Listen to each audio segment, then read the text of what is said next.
ರೇಣುಕಾಸ್ವಾಮಿ ಕೊಲೆ ಪ್ರಕರಣದಲ್ಲಿ ಜೈಲು ಪಾಲಾಗಿರುವಂತಹ ನಟ ದರ್ಶನ್ ಮತ್ತು ಗ್ಯಾಂಗ್ನ ನ್ಯಾಯಾಂಗ ಬಂಧನ ಇವತ್ತು ಅಂತ್ಯವಾಗ್ತಾ ಇದೆ. ಪ್ರಕರಣಕ್ಕೆ ಸಂಬಂಧಪಟ್ಟಂತೆ ಆರೋಪಿಗಳನ್ನ ಇವತ್ತು ಪೊಲೀಸ್ ಅಧಿಕಾರಿಗಳು ಕೋರ್ಟ್ಗೆ ಹಾಜರುಪಡಿಸಲಿದ್ದಾರೆ. ವಿಡಿಯೋ ಕಾನ್ಫರೆನ್ಸ್ ಮೂಲಕ ಕೋರ್ಟ್ಗೆ ಅವರನ್ನ ಹಾಜರುಪಡಿಸಲಾಗುತ್ತೆ. ಇನ್ನು ಕಳೆದ ಬಾರಿಯೂ ಕೂಡ ವಿಡಿಯೋ ಕಾನ್ಫರೆನ್ಸ್ ಮೂಲಕ ಕೋರ್ಟ್ಗೆ ಹಾಜರುಪಡಿಸಲಾಗಿತ್ತು. ಇನ್ನು ಇದೇ ವೇಳೆಯಲ್ಲಿ 1ನೇ ತಾರೀಕಿನವರೆಗೆ ಆಗಸ್ಟ್ 1ರವರೆಗೆ ಕೊಲೆ ಆರೋಪಿಗಳನ್ನು ನ್ಯಾಯಾಂಗ ಬಂಧನಕ್ಕೆ ನೀಡಲಾಗಿತ್ತು. ಇವತ್ತು ನ್ಯಾಯಾಂಗ ಬಂಧನ ಅಂತ್ಯವಾಗ್ತಾ ಇರುವ ಹಿನ್ನೆಲೆಯಲ್ಲಿ ಆರೋಪಿಗಳನ್ನು ಕೋರ್ಟ್ಗೆ ಪೊಲೀಸ್ ಅಧಿಕಾರಿಗಳು ಹಾಜರುಪಡಿಸಲಿದ್ದಾರೆ. ವಿಡಿಯೋ ಕಾನ್ಫರೆನ್ಸ್ ಮೂಲಕ ಆರೋಪಿಗಳನ್ನು ಕೋರ್ಟ್ಗೆ ಹಾಜರುಪಡಿಸಲಾಗುತ್ತೆ. ಇನ್ನು ಕೆಲವು ಆರೋಪಿಗಳು ತುಮಕೂರಿನಲ್ಲಿದ್ದಾರೆ, ಇನ್ನು ಕೆಲವು ಆರೋಪಿಗಳು ಪರಪ್ಪನ ಅಗ್ರಹಾರದಲ್ಲಿದ್ದಾರೆ. ಹೀಗಾಗಿ ಆರೋಪಿಗಳನ್ನು ವಿಡಿಯೋ ಕಾನ್ಫರೆನ್ಸ್ ಮೂಲಕ ಕೋರ್ಟ್ಗೆ ಹಾಜರುಪಡಿಸಲಾಗುತ್ತೆ.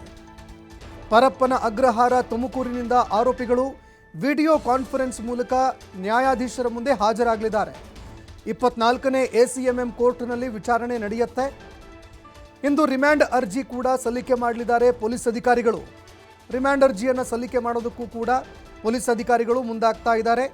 ನ್ಯಾಯಾಂಗ ಬಂಧನೆ ವಿಸ್ತರಣೆಗೆ ಇದೀಗ ಪೊಲೀಸ್ ಅಧಿಕಾರಿಗಳು ಮನವಿ ಮಾಡುವಂತಹ ಸಾಧ್ಯತೆ ಇದೆ. ನ್ಯಾಯಾಂಗ ಬಂಧನ ಮತ್ತೆ ವಿಸ್ತರಣೆ ಮಾಡಬೇಕು, ಅದೇ ರೀತಿಯಾಗಿ ಮತ್ತೆ ನ್ಯಾಯಾಂಗ ಬಂಧನದಲ್ಲಿ ಅವರನ್ನ ಇರಿಸಬೇಕು ಅಂತ ಪೊಲೀಸ್ ಅಧಿಕಾರಿಗಳು ಮತ್ತೆ ಮನವಿ ಮಾಡುವಂತಹ ಸಾಧ್ಯತೆ ಇದೆ. ಇನ್ನು ಅದೇ ರೀತಿಯಾಗಿ ರಿಮ್ಯಾಂಡ್ ಅರ್ಜಿಯನ್ನು ಕೂಡ ಪೊಲೀಸ್ ಅಧಿಕಾರಿಗಳು ಸಲ್ಲಿಕೆ ಮಾಡಲಿದ್ದಾರೆ ಅನ್ನುವಂತಹ ಮಾಹಿತಿಗಳು ಕೂಡ ಲಭ್ಯವಾಗ್ತಾ ಇದೆ. ಇನ್ನು ಅದೇ ರೀತಿಯಾಗಿ ವಿಡಿಯೋ ಕಾನ್ಫರೆನ್ಸ್ ಮೂಲಕ ಆರೋಪಿಗಳನ್ನು ನ್ಯಾಯಾಧೀಶರ ಮುಂದೆ ಹಾಜರುಪಡಿಸಲಾಗುತ್ತೆ. ಪರಪ್ಪನ ಅಗ್ರಹಾರ ತುಮಕೂರಿನಿಂದ ಈ ಆರೋಪಿಗಳನ್ನು ವಿಡಿಯೋ ಕಾನ್ಫರೆನ್ಸ್ ಮೂಲಕ ಕೋರ್ಟ್ಗೆ ಹಾಜರುಪಡಿಸಲಾಗುತ್ತೆ. ಇನ್ನು ಅದೇ ರೀತಿಯಾಗಿ ಎಷ್ಟು ದಿನಗಳವರೆಗೆ ನ್ಯಾಯಾಂಗ ಬಂಧನಕ್ಕೆ ನೀಡಲಾಗುತ್ತೆ ಅನ್ನುವಂಥದ್ದನ್ನು ಕೂಡ ಕಾದು ನೋಡಬೇಕಾಗತ್ತೆ. ಇನ್ನು ಅದೇ ರೀತಿಯಾಗಿ ಚಾರ್ಜ್ ಶೀಟ್ಗೆ ಸಂಬಂಧಪಟ್ಟಂತೆ ಚಾರ್ಜ್ ಶೀಟ್ ಯಾವಾಗ ಸಲ್ಲಿಕೆ ಆಗುತ್ತೆ ಅನ್ನುವಂಥದ್ದನ್ನು ಕೂಡ ಕಾದು ನೋಡಬೇಕಾಗತ್ತೆ. ಇವತ್ತಿನ ಈ ಒಂದು ವಿಚಾರಣೆಯಲ್ಲಿ ಏನೆಲ್ಲ ಪ್ರಮುಖ ಅಂಶಗಳು ಬೆಳಕಿಗೆ ಬರುತ್ತೆ ಅನ್ನುವಂಥದ್ದನ್ನು ಕಾದು ನೋಡಬೇಕಾಗತ್ತೆ.